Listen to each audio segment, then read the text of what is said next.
नमस्कार।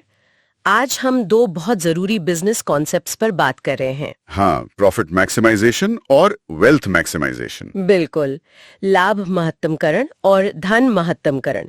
हमारे पास कुछ एनालिसिस हैं जो इनका फर्क समझाते हैं। हाँ, तो आज का मकसद यही है कि समझें ये हैं क्या, फर्क क्या है। और बिजनेस के लिए कौन सा नजरिया ज्यादा सही है आजकल। सही। तो चलिए पहले प्रॉफिट मैक्सिमाइजेशन से शुरू करते हैं। हाँ। मतलब जैसा नाम से ही पता चलता है, सीधा सा फंडा है, कम टाइम में ज्यादा से ज्यादा मुनाफा। बिल्कुल, जैसे लागत घटा दी या फिर सेल्स बढ़ा दी। हाँ, इसका एक उदाहरण हो सकता है, मान लीजिए कोई कंपनी है, वो अपने एम्प्लॉइज की ट्रेनिंग का खर्चा एकदम काट दे। हाँ, ताकि इस तिमाही का प्रॉफिट अच्छा दिखे। बिल्कुल, ये हुई प्रॉफिट मैक्सिमाइजेशन वाली सोच। लेकिन ये जो कम टाइम वाली बात है, ये थोड़ी खटकती है। हाँ, यही तो पॉइंट है।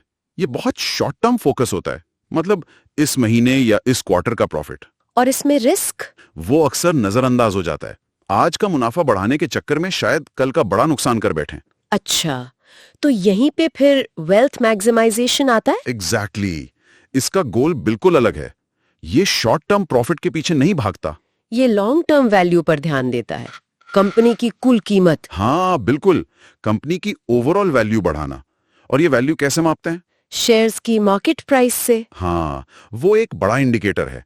या फिर कंपनी की कुल संपत्ति, उसकी गुडविल यानी साख। अच्छा, गुडविल मतलब सिर्फ पैसों का हिसाब नहीं है। नहीं, बिल्कुल नहीं।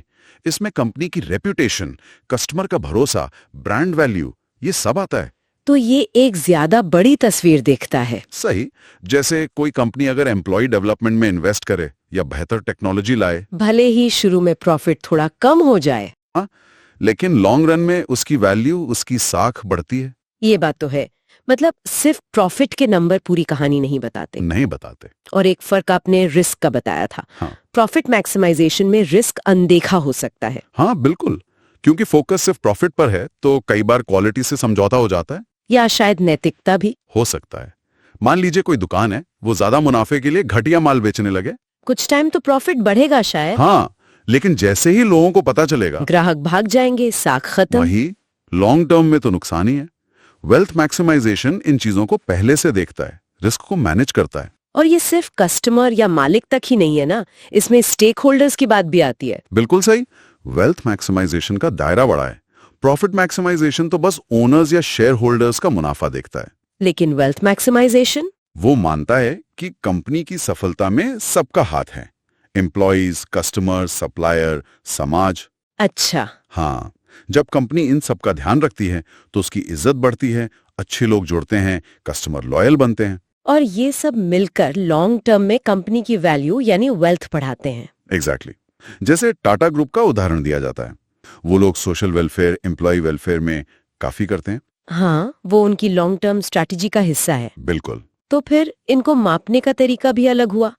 प्रॉफिट तो चलो नेट प्रॉफिट से माप लिया। हाँ, वो अकाउंटिंग प्रॉफिट है, ईपीएस वगैरह। लेकिन वेल्थ को कैसे मापे? वेल्थ का मेजरमेंट ज्यादा कॉम्प्लेक्स है। शेयर का मार्केट प्राइस बहुत अहम है, क्योंकि वो दिखाता है कि मार्केट कंपनी के फ्यूचर को कैसे देख रहा है। सही कहा।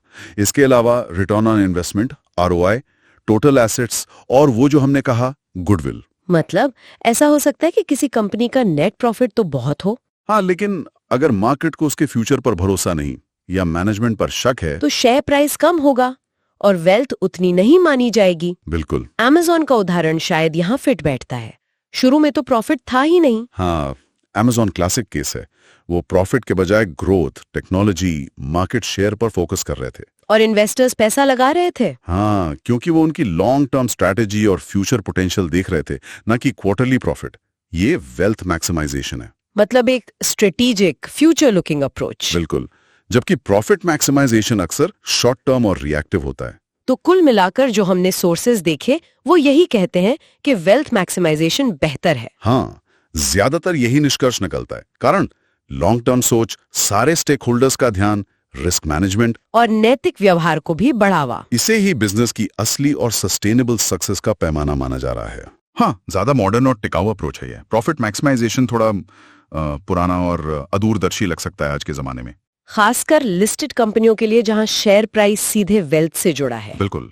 तो संक्षेप में कहें तो बात सिर्फ पैसा कमाने की नहीं बल्कि वैल्यू बनाने की है, स्थायी वैल्यू। हाँ, और वेल्थ मैक्सिमाइजेशन इसी पर फोकस्ड है। इसीलिए इसे जिम्मेदार बिजनेस ग्रोथ का तरीका मानते हैं। लेकिन यहाँ एक सवाल भी उठता है, अच्छा। क्या ऐसा नहीं हो सकता कि किसी नई कंपनी को या जो स्ट्रगल कर रही हो, हाँ, उसे पहले सिर्फ सर्वाइवल के लिए शॉर्ट टर्म प्रॉफिट पर ध्यान देना पड़े? मतलब वेल्थ के बारे में सोचने से पहले जिंदा रहना जरूरी है। हाँ, क्या ये मजबूरी नहीं हो सकती?